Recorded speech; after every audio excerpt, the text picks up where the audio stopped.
Hi friends, welcome back to my channel Learning English with Vishwa. Today what we are going to talk about what is the difference between home and house. చాలా మంది చెప్తారు home కి house కి difference. First చూద్దాం. First of all మీకు clarity ఇస్తున్నాను. Home house రెండు నౌన్సే అంటాం ఫ్రెండ్స్. సో హౌస్ ఏంటి అంటే it is a building. So where someone lives, it is actually building where someone lives, దాన్నే హౌస్ అంటాము. తర్వాత హోమ్ అంటే ఏంటి? It could be anything. It could be building, it could be boat, it could be tent, anything. నివసించడానికి ఏదైనా ఉండే ప్లేస్ని మనం హోమ్ అంటాము.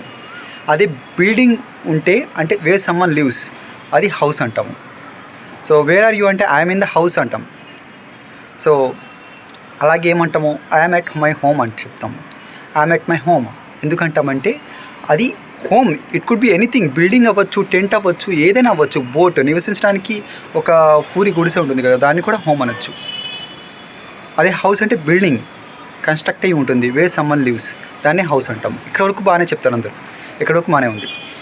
But actual what the thing is, I'm going to home అని చెప్పరు, ఐఎమ్ కమింగ్ టు హోమ్ అని చెప్పరు. ఎందుకు చెప్పరు? టు మై హోమ్ అని చెప్పమంటారు. టు మై హోమ్ అని చెప్పమంటారు. ఎందుకు చెప్తారు? I'm going to my home అని ఎందుకు చెప్పాలి? ఐఎమ్ గోయింగ్ టు హోమ్ అని ఎందుకు చెప్పకూడదు? ఎందుకంటే టు అనేది ఒక ప్రిపోజిషన్. ఇక్కడ ఈ సెంటెన్స్లో హోమ్ అనేది నౌన్ కాదు, యాడ్వర్బ్ లాగా. దో ఇట్ ఈస్ యాడ్వర్బ్, అది యాడ్వర్బే అవ్వచ్చు. బట్ ఇన్ ద సెంటెన్స్లో ఏమవుతుందంటే యాడ్వర్బ్ ఆఫ్ ప్లేస్ని చూపిస్తుంది. ఎలాగవుతుంది అంటే, so I will go there ఏమవుతుంది? ఒక యాడ్వర్బ్ ఆఫ్ ప్లేస్ అవుతుంది.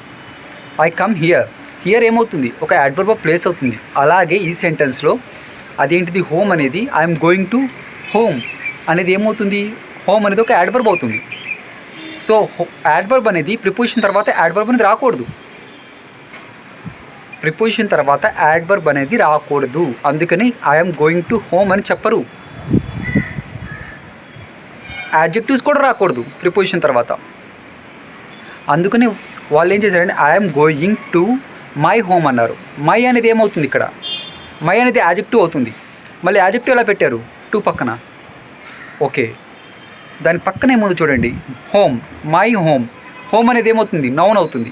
నౌన్ ఏది డిఫైన్ చేస్తుంది? మై అనేది డిఫైన్ చేస్తుంది, అంటే ఒక యాడ్జెక్టివ్ డిఫైన్ చేస్తుంది.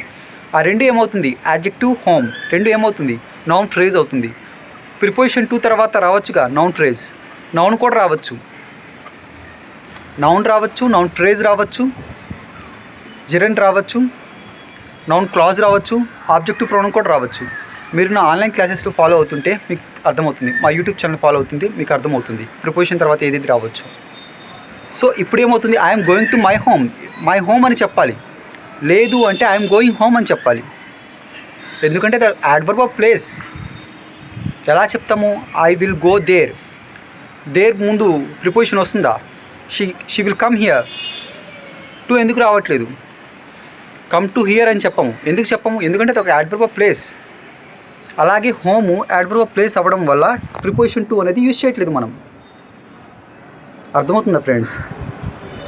సో అందుకనే టు తర్వాత మై అని పెట్టి హోమ్ అని పెడుతున్నాం. ఎందుకంటే అది ఒక నౌన్ ఫ్రేజ్ అవుతుంది. అక్కడ ఏం ఇబ్బంది లేదు. అందుకని I'm going to my home.